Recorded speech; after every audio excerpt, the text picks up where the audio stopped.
The Tampa Bay Buccaneers missed out on Todd Monken and Dan Pitcher for the offensive coordinator opening, but Rams assistant head coach Thomas Brown is the right man for the job as he has his second interview with the Buccaneers on Wednesday. I'll tell you why right here on Locked On Bucs. Let's go. You are Locked On Buccaneers, your daily Tampa Bay Buccaneers podcast, part of the Locked On Podcast Network, your team every day.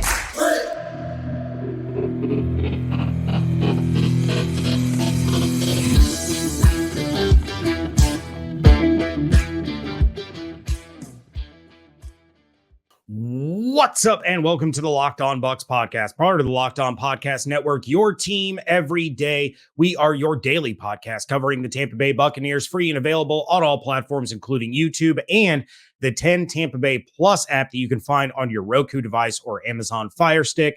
And we thank you for making us your first listen or view of the day. I am James Yarcho, deputy editor of SB Nation's BucsNation.com, flying solo on this episode. But of course, you can find my co-host David Harrison over at Sports Illustrated's BucsGameDay.com. And of course, follow everything on Twitter at Locked On Bucs, at JYarcho_Bucs, and at DHarrison82. Today's episode is brought to you by Ultimate Football GM. Ever dreamed of becoming an NFL GM and managing your football franchise? Then this game is definitely for you. To download the game, just visit ultimate-gm.com or look it up in the App Store. Our listeners get a 100% free boost to their franchise when using the promo code LOCKEDON, all caps, in the game. Again, we thank you for making us your first listen or view of the day. And look, the Buccaneers may not be in the Derek Carr sweepstakes. We're not 100% sure yet, but things don't look positive on that front. But Baker Mayfield makes a lot of sense if the dominoes begin to fall in a certain way. More on that later. But first, who is Thomas Brown, and why is he the guy that the Buccaneers fan base should be excited about for the offensive coordinator job? Now, look, Thomas Brown has an extensive history. He was a player in the NFL, ended up having his groin ripped off the bone in a preseason game when he played for the Atlanta Falcons because of a horse collar tackle. And he has even said that it was at that moment he started to shift his focus from being a player to being a coach. So where did that road take him? Well, he started as a strength and conditioning coach at the University of Georgia back in 2011. Then he had a whole lot of one-year stops at each and every place that he went to. So he was a running backs coach for a very long time throughout college football. He was the running backs coach at Chattanooga back in 2012, and running backs averaged 166.4 yards per game. The next year, he went to Marshall, where their rushing attack averaged 205.9 yards per game and 2.4 touchdowns per game. Then he moves over to the Big Ten with the Wisconsin Badgers, where the running backs there averaged 320.1 yards and 3.3 touchdowns per game. Then he goes back to Georgia, where he got his start, and the rushing attack there averaged 190.4 and 1.7 touchdowns per game. He then becomes the offensive coordinator and running backs coach with the University of Miami, linking up with, I believe it was Mark Wright, was their head coach at that time. So he was the offensive coordinator there from 2016 to 2018, where the team averaged 34.3 points, then 29.1, then 28.8 points per game during Brown's tenure with that team. Then he goes back to being a running backs coach with South Carolina, where they averaged 149.7 and 1.5 rushing touchdowns per game. That's when Sean McVay came knocking, whatever you want to say about it. But he joins the Sean McVay Los Angeles Rams coaching staff, where he is the running backs coach in 2020. and the team averaged 126.1 yards and 1.2 touchdowns per game. Then he was the running backs coach and assistant head coach in 2021 when the Los Angeles Rams went on to win a Lombardi trophy. The rushing attack was not stellar, but they did average 99 yards and 0.58 touchdowns per game. We all know how that season went. There wasn't a whole lot of strength in the running back room. The fact that he got nearly 100 yards per game out of guys like Darrell Henderson and Sony Michel was impressive in and of itself. But they did go on to win a Lombardi thanks to Matthew Stafford and Odell Beckham Jr. and Cooper Kupp and an offensive explosion as far as the aerial assault was concerned. And then this past season, he moved on to being the tight ends coach in addition to being the assistant head coach. And you had Tyler Higbee, who had a career high in receptions per game. He became a legitimate and viable weapon for the offense. But unfortunately, the Rams were just kind of a injured hot mess all year long. Matthew Stafford was hurt. Cooper Kupp was hurt. Allen Robinson didn't pan out the way that they thought Allen Robinson was going to pan out. So there were a lot of issues there, but Thomas Brown maximized the use and the ability of Tyler Higbee last season as the tight ends coach. And so you could kind of see the development that Thomas Brown has brought with him everywhere he's been. He has been in charge of running backs that have been very, very good for both, the college teams and then the NFL team that he has coached for. He has shown improvement, across the board. And yeah, you can take a look at, in Wisconsin, his running backs were averaging 320 rush yards a game. Then he goes to Georgia and it goes down to 190. Well, Wisconsin's in the Big Ten, Georgia's in the SEC, and we're talking about 2014, 2015. The landscape of college football was very different then, and we know that SEC has been a powerhouse for a long time. A lot tougher defenses that Georgia was facing, and still averaged almost 200 rushing yards per game. So you would like to think that if Thomas Brown comes in and becomes the offensive coordinator, those running backs, whoever they may be, whether Leonard Fournette sticks around, whether it's Rachaad White and a player that they draft, any combination of those guys are probably going to get a little bit of a boost. Thomas Brown likes to run the ball. He likes to work with those running backs. So maybe you start to see a more balanced offense out of Tampa Bay instead of you're running the ball on first down every drive and you're only picking up 1 or 2 yards at a time when you do that. So you would think that the running backs would immediately get a bump, but we still don't really know what the quarterback situation is going to be. We will talk about the quarterback situation coming up in just a little bit right here on Locked On Bucs. This episode of Locked On Bucs is brought to you by Ultimate Football GM. Today's episode is brought to you by Ultimate Football GM, and you've heard me talk about this mobile game app, and I can't tell you how much fun I had competing against my fellow Locked On NFL hosts. Shout out to Chris Carter of Locked On Steelers. He was our Locked On NFL champion, but now it's your turn to compete. Ever dreamed of becoming an NFL GM and managing your football franchise? Your dream can come true, and this game is for you. You'll manage every strategic aspect of your team, play through seasons, and lead your team to glory, trying to build a dynasty. With Ultimate Football GM, you're responsible for controlling the destiny of your franchise by hiring the right coaches and coordinators, trading players, navigating your franchise through free agency and the draft, all the ups and downs of a season. We have created Locked On League for you to compete against Locked On fans all over the world. Can you be the ultimate Locked On Football GM? Choose Locked On League in the app to join and create your football dynasty. Locked On Bucs listeners get a 100% free boost to their franchise when using the promo code Locked On, all caps, all one word, in the game store. That's Locked On, all caps, all one word. So make sure you check it out today. To download the game, just visit ultimate-gm.com or look it up in the app stores. That's ultimate-gm.com.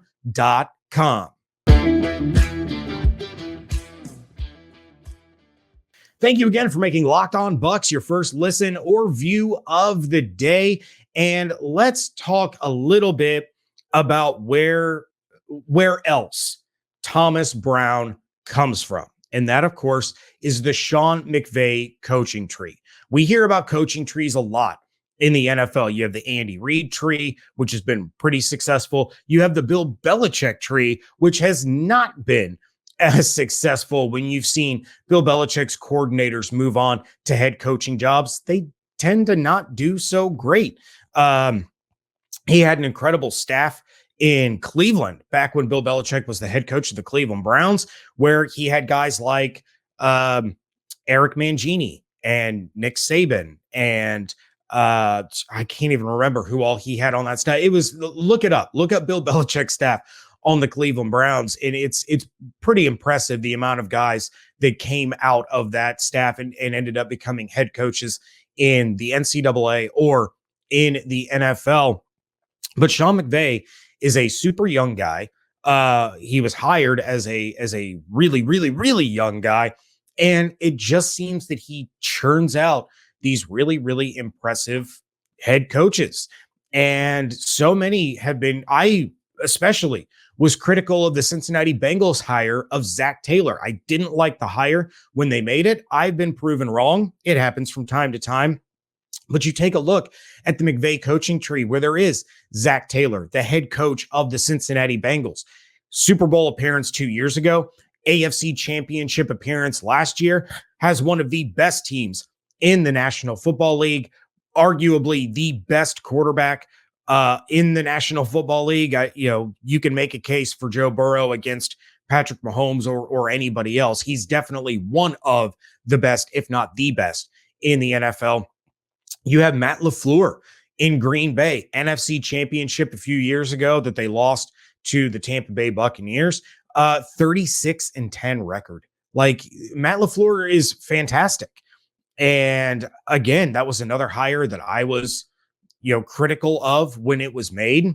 Turns out I was wrong. I have not been a believer in the Sean McVay coaching tree, but every time somebody is plucked away from McVay's staff, they prove me wrong and they get the job done. You have Brandon Staley, the head coach of the Chargers. He's probably the weakest of the head coaches right now, but still the Chargers went on a tear. They ended up getting into the playoffs. Yeah, they had a massively blown lead in the second half. Is that Brandon Staley's fault? Was that the defense's fault? You can make arguments for either side of that. Or you can just credit the Jacksonville Jaguars and Doug Peterson for getting the job done and in overcoming that huge deficit. You have Kevin O'Connell, the head coach of the Minnesota Vikings, who wildly overachieved last season. They somehow, some way ended up with one of the best records in the NFL. They won all these close games, even with Kirk Cousins as their quarterback. But you have Stephon Diggs there. You have Dalvin Cook there. You have a lot of talent on that roster, but they kept finding ways to win football games. I think if something ridiculous, like if every one of the Vikings one-score games was flipped to the opposite result, they would have been picking like top 5 in the NFL draft this year. So he's another guy that has found a way to get the job done. So that's the culture. That's the environment that Thomas Brown would be coming out of.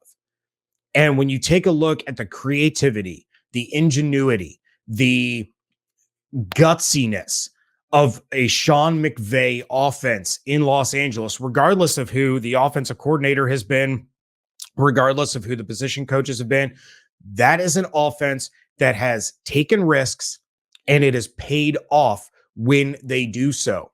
That is not something that you saw out of the Buccaneers at all in the 2022 season. There were no risks taken other than maybe that weird trick play where Leonard Fournette tried to throw it to Tom Brady over in Germany and Brady slipped and fell and it was an interception. It was a whole big mess, but they weren't going for it on fourth downs. They weren't pressing at all. They weren't going up tempo unless they absolutely had to. It was dink and dunk. It was dink and dunk down the field all year long. No creativity, no changes, no, oh, wow, I haven't seen that before. None of that out of the Buccaneers offense all year long. Is that a product of Byron Leftwich? Or is that a product of Todd Bowles being a more conservative head coach and relying on his defense that didn't really perform super well?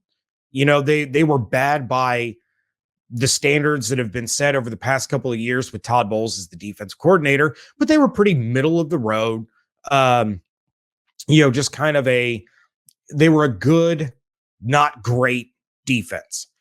So it'll be interesting to see if Thomas Brown comes in as the offensive coordinator. Is he going to bring that creativity? Is he going to bring the gutsiness? Is he going to fight to go for it on 4th and 4 from the 50-yard line? Is he going to, utilize the players in a way that we either haven't seen before or in a way that maximizes their strengths, which is, again, not something that we saw in the 2022 Buccaneers offense under Byron Leftwich. They weren't using Scotty Miller's speed. They weren't using Mike Evans' size. They weren't using Rachaad White in open space. It was screen pass to Godwin, short slants, quick out routes. It was dump offs to Cade Otton and Cameron Brayton, Co Kieft and Leonard Fournette. And it just, there was nothing there to get you excited about the Bucs offense. You kind of figured at some point they would have broken through. At some point, Tom Brady would have made magic happen. And on a couple of occasions, he did. There's no doubt about it. But Thomas Brown brings a fresh perspective, a fresh idea, and a different experience in his NFL coaching career that can really get fans excited. And again, I go back to the ability of this Sean McVay coaching tree where we've seen all of these guys get opportunities to be head coaches and all of them have success.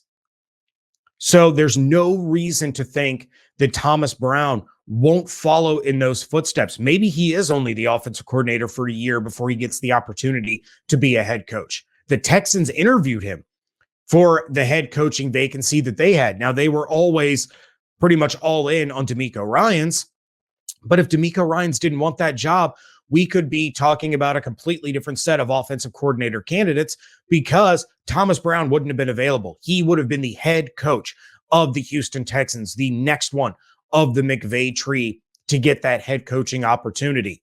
Maybe he's with the Buccaneers for a couple of years. Maybe the offense takes a giant leap forward and we see kind of a Lovie Smith, Dirk Cutter dynamic where Todd Bowles isn't working out as the head coach and they promote from within again. And Thomas Brown becomes the head coach of the Tampa Bay Buccaneers. We don't know, but you can take a look at where Brown comes from, who he's worked with, what he has done at every step along the way. And you should get really excited if this guy ends up being the offensive coordinator of your football team, where he gets to work with guys like Evans and Godwin and Cade Otton, who you're coming off of a season where Tyler Higbee just had a career high in receptions per game.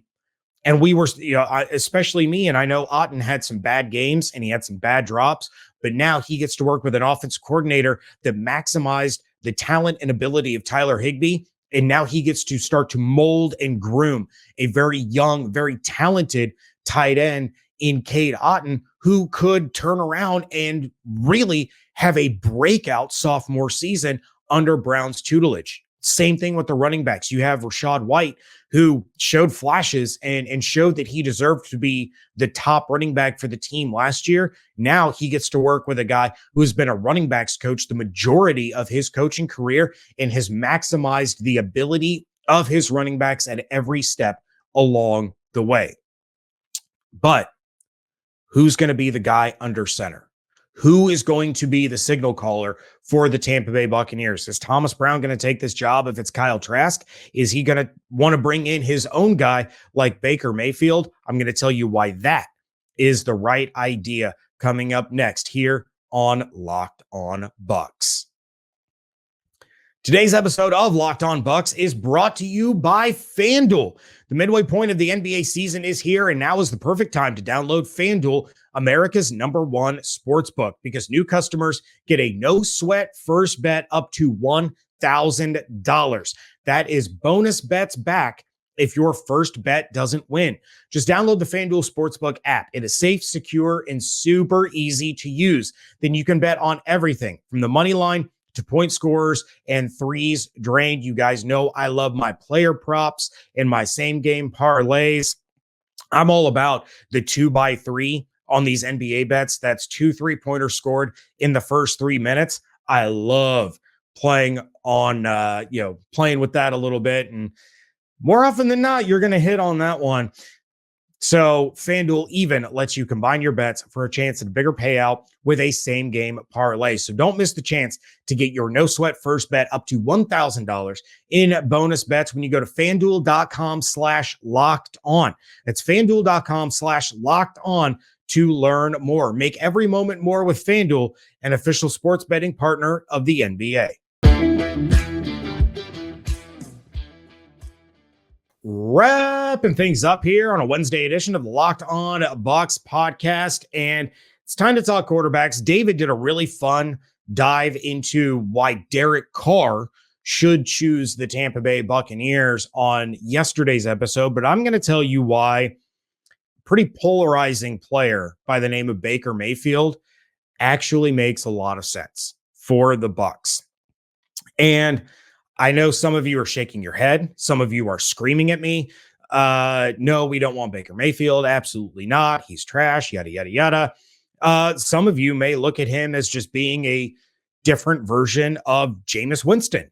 And you know what? I can see that. I can see the similarities between the two.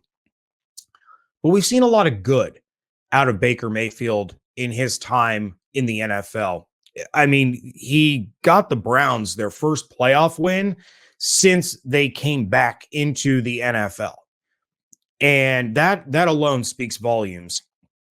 You take a look at the potential hire of Thomas Brown, and then the possibility of bringing in Baker Mayfield as the quarterback because of the familiarity between the two. With the Rams, Baker Mayfield only started 4 games.